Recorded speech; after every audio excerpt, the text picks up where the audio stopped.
Everyone, my name is Stephanie Yelvik. I'm here with my four partners, Sean, Lilia, Victoria, and Ariana.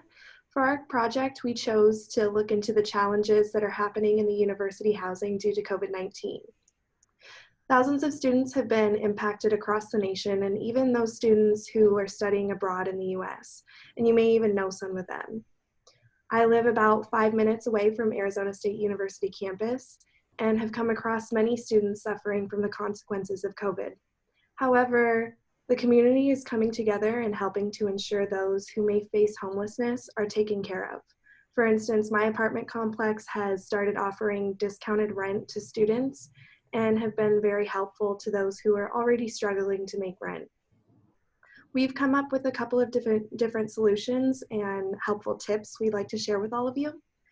So starting out, we wanted to know what the situational challenges of COVID-19 has on university housing. As defined by Nordhaus, situational challenges are composed of problems that are technical in nature, adaptive, or both. Technical challenges are problems in the workplace, community, or self that are clearly defined, with known solutions that can be implemented through the organizational procedures. Adaptive challenges are problems that are not clear-cut or easy to identify. They cannot be solved solely by the leader's authority or expertise and through normal ways of doing things in the organization.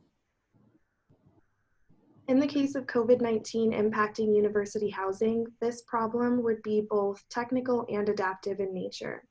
COVID-19 is the challenge that is clearly defined. However, we're lacking straightforward solutions within the existing organizational system. In order to tackle the problem, we need both leaders and followers to come together and form solutions on how to ensure the safety and well-being of students that are impacted by the closure of university housing. Boise State has already taken steps towards helping students impacted by the closure. They have implemented an exemption form for students who fall under the category of facing homelessness, subject to visa restrictions, facing unsafe living conditions, facing health concerns that may put them at risk, or those working in the healthcare field in a position providing direct patient care. The students who fall under these categories will have the option to remain in BSU housing and resident life. Where the problem lies is for those students who are unable to fall under these exemption categories. For those who are not required to leave student housing, what's the next step? While the university has reached out with information on apartment availability within the Boise area at River's Edge and Identity, as well as U-Haul Garden City offering free pod storage for students leaving due to COVID-19. This is where technical and adaptive challenges collide. The leader, Boise State, has acted as a resource for others and provided their support, but now people need to do the work. They need to learn to change and adapt. At this time, students unable to stay in university housing must take action in order to find a healthy and safe environment to live in. For those who must leave, the students were refunded on both housing and meal plans, so they will have extra cash in order to pay for living and moving expenses and at a new place of residence. Thank you, Stephanie. Hi, my name is Victoria Grenz. I am a junior pursuing my Bachelor of Applied Science degree with a business minor and an applied leadership certificate. I am from Meridian, Idaho, and I reside here with my husband and two daughters. COVID-19 has brought new challenges for us all, and this pandemic has caused us to change the way we do things and how we do things. I now work from home, have become both of my daughter's homeschool teacher and gymnastics coach while trying to finish my spring semester classes. Let me tell you something, it is exhausting, but I now have a new appreciation for teachers, coaches, daycare providers, and stay-at-home moms. However, I am grateful every single day for having the opportunity to stay home safe with my family. I wouldn't trade it for the world. Although there are still so many uncertainties out there, all we can do right now is take it one day at a time. Together, we will all get through all of this craziness. For some of us, it has been harder than others. Our Boise State leaders got on the balcony and they saw the big picture. They saw what was happening. So they were able to differentiate between some of the technical and some of the adaptive challenges. So thanks to their proactiveness, they removed the technical challenge and stressful situation of being able to continue with our education by implementing an all online platform for all students. Like Norhouse said, leaders need to keep people focused on the hard work they need to do and the tensions that accompany it, while at the same time being sensitive to the very real frustrations and pain that people feel when doing adaptive work. With the stress of how will we finish our spring semester classes being removed, the students who lost their housing and were not able to return home were able to focus a little more on their housing situation and the additional challenges this brought. To help relieve some of the other stresses of losing their on-campus housing, Boise State leaders provided them with a process on how to do it, gave them the additional resources with help in moving out, refunded them a portion of their housing and meal plans, and gave them additional information of places they could go stay for temporarily. They empowered them to decide what to do next.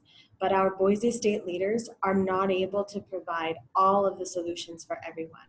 They need to listen to the voices from below. And with that, I now leave you with Lilia. Hello, my name is Lilia DeWild, and I am a senior graduating hopefully in December. I am a psychology major, and I am focusing on dispute and conflict resolution. I've been going to Boise State for the past 4 years, and in those years I've gotten involved in many different groups and clubs. Because of this, I know a lot of students in different grades and with different backgrounds that currently attend Boise State. While the issue of COVID-19 in regards to on-campus housing hasn't affected me personally that much, I know a lot of people who have been directly affected, just like my fellow team members do, which is why I wanted to talk a little bit more about the adaptive work that can and needs to take place. So adaptive leadership is more important now than ever, especially in light of the current challenges that Boise State and its students face. When we say adaptive leadership, we're talking about leaders who prepare and encourage people to deal with change. It is so important for our leaders at Boise State to remember that the primary obligation of adaptive leaders is to provide interventions to enable progress and regulate stress, and to create holding environments where others can learn, grow, and work on the changes that need to be happening. BSU has and must continue to show this type of adaptation and leadership, especially in regards to providing safe and affordable housing to the students who used to live on campus. While we can see this with places like mentioned earlier, River Edge, Identity Apartments, they're opening up rooms and helping create that necessary holding environment that Norhouse talks about. With the help of adaptive leaders, it will allow the followers, the students, a smoother transition into this new way of living, as well as reduce stress levels and increase the opportunity for positive change in the future.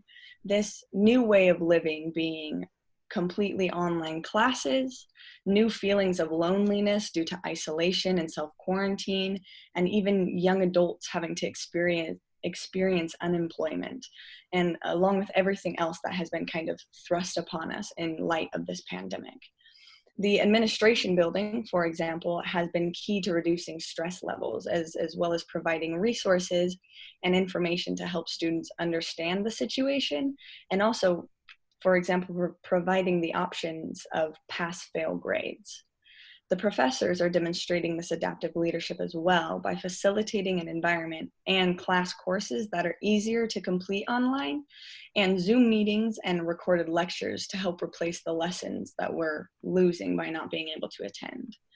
So with regards to Boise State University housing, adaptive leadership would be greatly applicable in the form of aiding with personal distress that each person may be experiencing, providing directions for those who are unsure as to what to even do in their current situations, as well as offer protection for those who need it. Ultimately, it would help reorient those who have become lost in the chaos of the situation and aid by ensuring that all conflicts are handled quickly and with the best possible outcome. To do this, a committee formed with a spokesperson would be the best possible help to the students who are experiencing housing difficulties at this time. Someone to take lead, for the students to look up to for a sense of direction, an adaptive leader to facilitate and guide the followers, again, those being the students, to the best possible option and the most success in these times of change. So now I'm going to let Sean take the lead and dive into it a little bit more. Thanks, Lily. My name is Sean. I'm in the MDS program. I'm doing the Business Bridge to Career and also a LEAD certificate. I am a Pisces and I live in Twin Falls.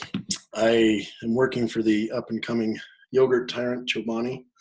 So this COVID-19 hasn't really affected me a whole lot. I still have to work, and my family is not affected so much as they're just isolated. But I've seen how much others are being affected by this. There's people that I work with who are from other countries who are being forced out of their homes in different ways and having to do different measures. Students in student housing are being treated in similar ways. A lot of this is, as Lilia described,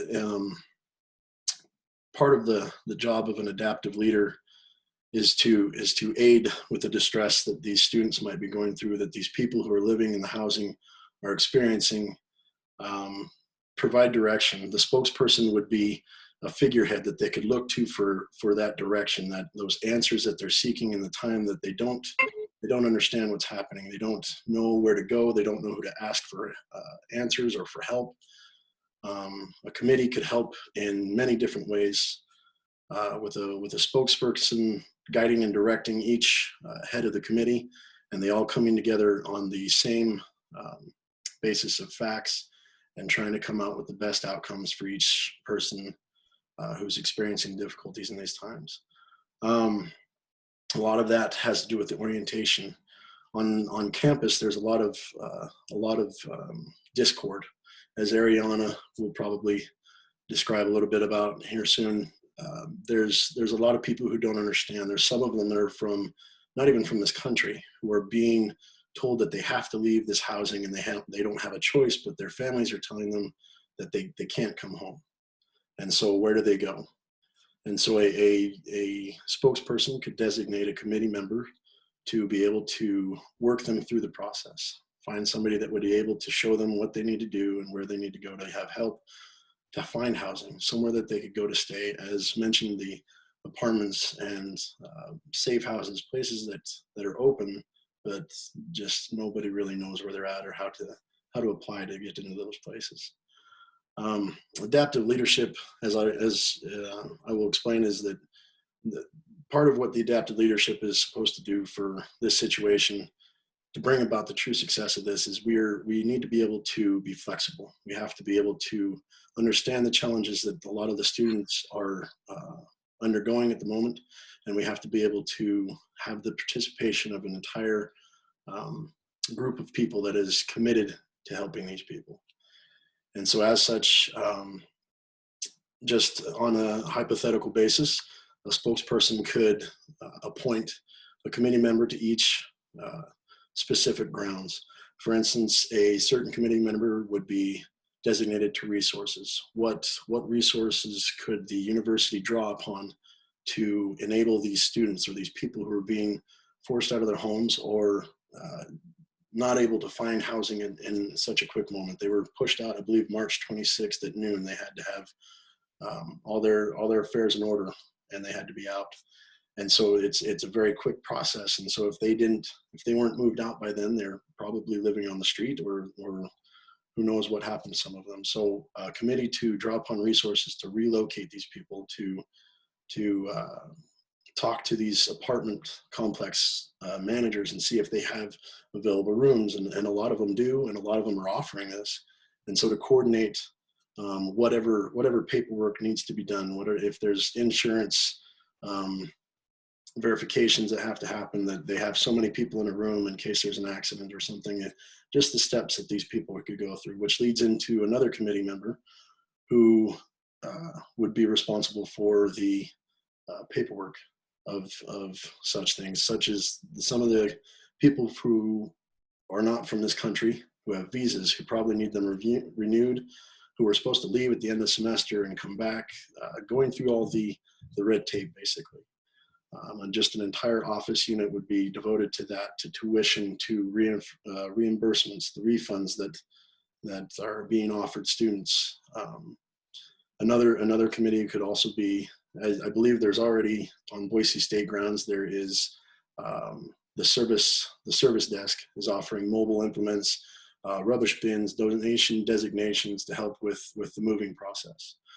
So there's already a lot of help for students and for people on the campus, but having a more organized and designated committee with a spokesperson, a figurehead, somebody that would be somebody to look up to, as Lilia put, would be a little more helpful, I think, in this situation, as well as the practical team on the campus. Another committee member would be in charge of the actual physical moving process for these students, for these families that might be attached to them, and helping them physically move, or physically getting the word out on campus and letting people know where to go for this information, where to find it, and what they can do, and just ensuring that all of the fellow students and members of our university are being taken care of, and that they have somewhere to go. And there's a lot more about it that Ariana is going to explain. Thank you, Sean. Hey, my name is Ariana Gergis, a senior graduating hopefully in August, and I am from Long Beach, New York, and Las Vegas, Nevada. Born and raised in Long Beach and then moved to Vegas, but moving on. I'm a multidisciplinary studies student pursuing 2 different certificates. One of those in sport coaching through the kinesiology department, and the other a certificate in leadership and human relations through the College of Innovation and Design. During my time at Boise State University, I've gotten extremely involved on campus through on-campus employment opportunities. One of these positions that I've had in particular was one that I held for 3 years as a desk assistant for housing and residence life. Within this position, I have been a part of networking and building community throughout first-year resident halls as well as upperclassmen halls. During the time of holding this position, I have realized the importance and impact that living on campus has for students within the Boise State community. Unfortunately, due to COVID-19, myself and 130 other employees did lose their positions in housing. Our top priority in housing is making sure that each student feels safe, comfortable, and inclusive within their new homes on campus. After students got their emails that they were no longer able to live on campus anymore, there were somber emotions that filled the residence hall. They were told that they had to move out by March 26th, which for some was a crazy hectic time because a lot of them did not reside in Idaho. As an employee and a representative of the university, it is easy to get lost in the negative thoughts and disheartening emotions, but this situation is much greater than us. Through this time, our vision of the university and our college experiences can all change into something more dim and negative. It comes down to our university leaders to ensure a positive vision for our futures and our day-to-day activities. There have been 2 employees on Boise State University's campus that have been incredible with sharing their visions of a better Boise State. Luke Jones, the director of housing, and Marlene Tromp, the president of Boise State, have been 2 extremely prominent leaders. Luke Jones has done an immense amount of communicating in order to make the transition towards off-campus living and education easier. For instance, when it was announced that the students who were living on campus had to move out, he did an outstanding job of sharing resources for the residents to use. This act alone shared how passionate he was about being there for the students on campus. Next is Dr. Marlene Tromp, a woman who has reached out officially through email just a couple of times to the student body, still shares her love for the school and its students through social media, and lastly shares her excitement for reuniting on campus again. Through her storytelling via email, you can see how she is longing for the students to be back on campus again, studying in the library, coming out to support Bronco athletics, and just share overall pride for the university. President Trump stresses the importance of maintaining social distancing and following healthcare professional advice in order to get back to the way Boise State used to be. Sharing her vision of the future being bright and exciting creates a high morale and motivation amongst the students and staff. And that is our presentation on how COVID-19 has affected Boise State University housing and residence life, and what the university has done in order to help aid students and aid employees on campus for a better opportunity through this pandemic.